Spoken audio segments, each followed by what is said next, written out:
Halo, kamu sedang mendengarkan Kilas Kabar Nusantara. Podcast persembahan KG Radio Network menyajikan berita harian yang mengangkat keunikan dari berbagai wilayah Indonesia. Kilas Kabar Nusantara dapat juga didukung oleh pengiklan loh. Hai Moms and Dads, suka bingung untuk curhat masalah keluarga atau mau denger tips and trik terbaru soal dunia parenting? Mau tahu jawaban langsung dari expert dan psikolog terkait masalah keluarga kamu? Gak usah bingung Moms and Dads, sekarang udah ada podcast obrolan meja makan. Podcast kolaborasi Nakita, Nova, dan Medio by KG Media yang akan membahas mengenai orang tua, rumah tangga, hingga perkembangan si kecil. Yuk dengerin podcast obrolan meja makan persembahan Nakita, Nova, dan Medio by KG Media hanya di Spotify. Pemkot Surabaya mulai melakukan penyesuaian terkait arahan Presiden Jokowi yang memberikan kelonggaran penggunaan masker di ruang terbuka. Pelonggaran tersebut ditindaklanjuti Pemkot dengan berkoordinasi bersama pakar kesehatan masyarakat dan epidemiologi terkait pengendalian COVID-19 di Surabaya. Kegiatan Swab Hunter yang dilaksanakan setelah 1 minggu pasca libur cuti bersama dan libur Hari Raya Idul Fitri dari 350 warga yang dilakukan swab tes secara acak, semua hasilnya menunjukkan negatif COVID-19.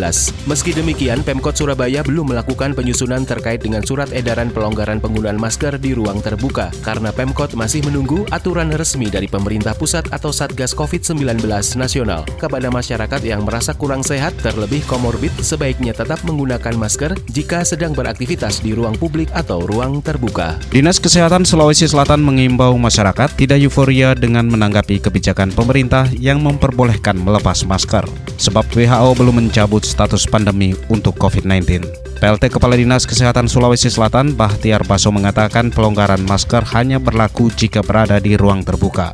Karena itu pihaknya terus melakukan sosialisasi terkait kebijakan tersebut. Terlebih pihaknya hingga kini belum menerima surat resmi tentang teknis pelonggaran protokol kesehatan.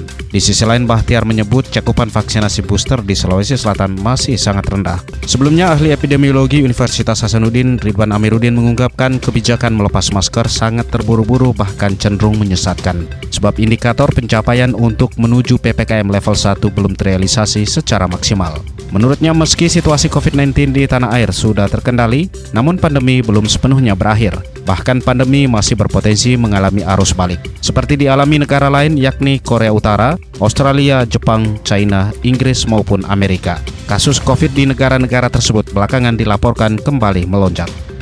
Ditunjuknya Sekretaris Daerah Kabupaten Musi Banyu Asin, Apriyadi, sebagai penjabat Bupati Musi Banyu Asin untuk 1 tahun ke depan menjadi pukulan bagi Pemprov Sumsel karena nama Apriyadi sebelumnya tidak ada dari 3 nama calon yang diusulkan Gubernur Sumatera Selatan ke Menteri Dalam Negeri. Menyikapi hal tersebut, pengamat politik dari Forum Demokrasi Sriwijaya, Bagindo Togar, mengungkapkan putusan Kemendagri menunjuk Sekda Kabupaten Muba Apriyadi sebagai penjabat Bupati Muba sudah tepat. Sosok dan pengalaman beliau di bidang birokrasi pemerintahan daerah tergolong baik serta portofolionya teruji dalam manajemen pemerintahan. Secara intelektual, Apriyadi kandidat Doktor Administrasi Publik dari Universitas Sriwijaya.